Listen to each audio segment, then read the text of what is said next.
Ini bid'ah, ini syirik, ini kafir, ini munafik, ini sesat, ini di surga, ini di neraka. Ilmunya siapa?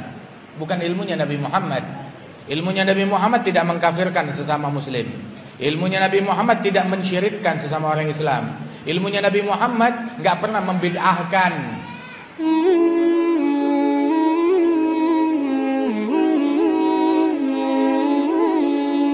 Bismillahirrahmanirrahim. Assalamualaikum warahmatullahi wabarakatuh.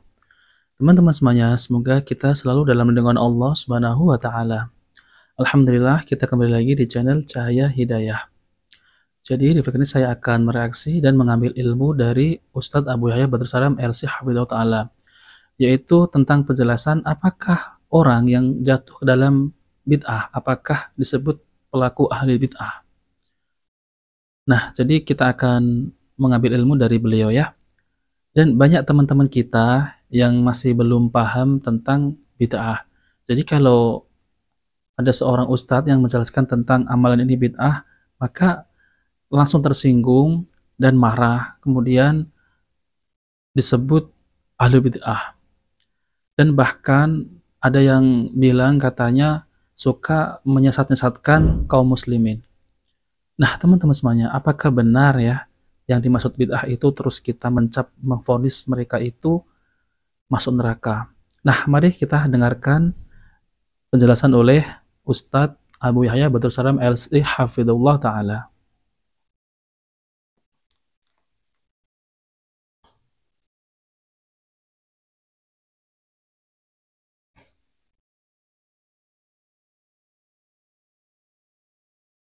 Nah, mari kita dengarkan ya. Apakah setiap orang yang jatuh kepada bid'ah langsung kita cap ahli bid'ah? Tidak ya akhi. Ya. Ini akhi, Ahlussunnah wal Jamaah itu bukan orang yang mudah ngecap orang lain sesat. Tidak setiap orang yang jatuh kepada kekafiran langsung disebut pelakunya apa? Kafir. Sebagaimana ini juga tidak setiap orang yang jatuh kepada perbuatan bid'ah langsung kita cap pelakunya apa? Bid'ah, ahli bid'ah maksudnya. Ahli bid'ah. Dan beda Pak, antara bid'ah dengan hukum bid'ah dengan hukum kafir itu jauh beda. Hukum ahli bid'ah itu masih muslim, tapi hukum kafir artinya keluar dari Islam. Nah kita ini Pak yang suka ngomong ini bid'ah itu bid'ah, dituduhnya apa? Suka kafir-kafirin.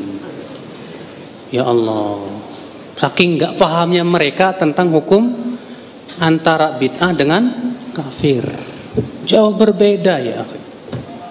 Ya. Nah, betul ya teman-teman semuanya. Jadi banyak teman-teman kita ya yang masih salah paham tentang kita bilang bid'ah, terus kita suka mengkafir-kafirkan, bahkan kita disebut oleh mereka itu panitia surga. Semestinya nggak seperti itu ya teman-teman semuanya. Jadi kita menghukumi suatu bid'ah itu bukan terus kita menvonis kamu itu ahli bid'ah, bukan ya. Nah, mari kita lanjutkan kembali ya. Kapan seseorang itu disebut ahli bid'ah?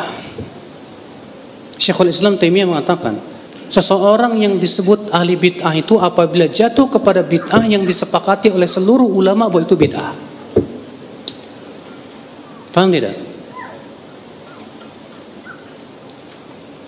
Paham nggak Pak? Jadi seorang disebut ahli bid'ah itu kalau dia jatuh kepada apa? Bid'ah yang disepakati oleh para ulama seluruhnya akan kebid'ahannya. Ya. Saya ingin berikan contoh Pak, di zaman Rasulullah ada orang yang jatuh kepada bahkan kekafiran, belum dikafirkan oleh Rasulullah. Karena ketidaktahuan dia. Karena apa? Saya berikan contoh. Mu'ad bin Jabal dikirim oleh Rasulullah SAW ke Syam. Sepulangnya dari Syam, Mu'ad sampai di Madinah, di depan Rasulullah sujud ke Rasulullah. Sedangkan sujud kepada manusia dalam Islam itu termasuk kufur besar Pak. Apakah Rasulullah mengatakan kepada Mu'ad, hai Mu'ad kamu kafir? Tidak. Rasulullah bersabda apa? Hai Mu'ad, apa yang membuat kamu berbuat seperti itu? Rasulullah nanya dulu ke Mu'ad. Rupanya Mu'ad ada apa? Pemahaman. Kata Muadz apa? Hai Rasulullah, aku melihat di Syam orang-orang ahli kitab sujud kepada pendeta mereka, dan aku berpikir kita kaum muslimin lebih berhak untuk sujud kepada Rasulullah. Itu rupanya alasan latih Muadz, sujud itu bukan karena keyakinan, sujud itu apa? Boleh sujud kepada, tapi karena apa? Ada syubhat. Ada apa namanya? Ada syubhat. Maka Rasulullah pun menghilangkan dulu syubhatnya. Apa kata Rasulullah? Muadz, kalau aku perintahkan seseorang untuk sujud kepada orang lain, aku akan perintahkan seorang istri sujud ke suaminya. Maksudnya bahwa sujud itu hanya untuk Allah. Dihilangkan dulu. Nggak paham. Banyak orang Pak jatuh kepada bid'ah karena ada syubhat pemikiran. Maka bedakan antara orang yang memang sengaja ngikutin hawa nafsu dengan orang yang tidak mengikuti hawa nafsu tapi jatuh kepada kesalahan akibat pertama kebodohan, atau karena ada suatu perkara yang dia anggap itu sebagai sebuah dalil dan hujah, padahal bukan sebetulnya. Maka harus dihilangkan dulu, Pak. Makanya Syekhul Islam Taimiyah mengatakan apa? Tidak boleh seseorang dikafirkan akibat kesalahan sampai ditegakkan dulu hujah atau dihilangkan darinya syubhatnya. Begitu, Pak. Nah, jadi teman-teman semuanya ya, Ahlus Sunnah itu tidak mudah menyesat-nyesatkan, apalagi mengkafir-kafirkan. Jadi kalau perkara seperti itu harus ada hujah dan disepakati para ulama. Jadi Ahlus Sunnah itu tidak mudah sekali mengkafirkan kaum muslimin. Nah, oke teman-teman semuanya, mari kita lanjutkan. Jadinya kita ini pada zaman sekarang jangan lebih semangat memvonis, tapi semangatlah untuk mendakwahi, menegakkan hujah. Naam ya akhwal Islam. Iya. Udah gitu Pak, zaman sekarang ada lagi pemahaman begini, itu orang main bid'ahin aja ya, itu pengadilan akhirat kali. Pengadilan akhirat. Jadi dia menganggap Pak, kalau kita mencap itu bid'ah berarti pelakunya pasti neraka. Ini salah besar loh Pak. Nah betul teman-teman semuanya ya, jadi kalau kita bilang ini bid'ah bukan bermaksud kita ini memvonis yang terjerumus dengan bid'ah itu langsung sesat dan masuk neraka. Jadi itu tidak benar ya.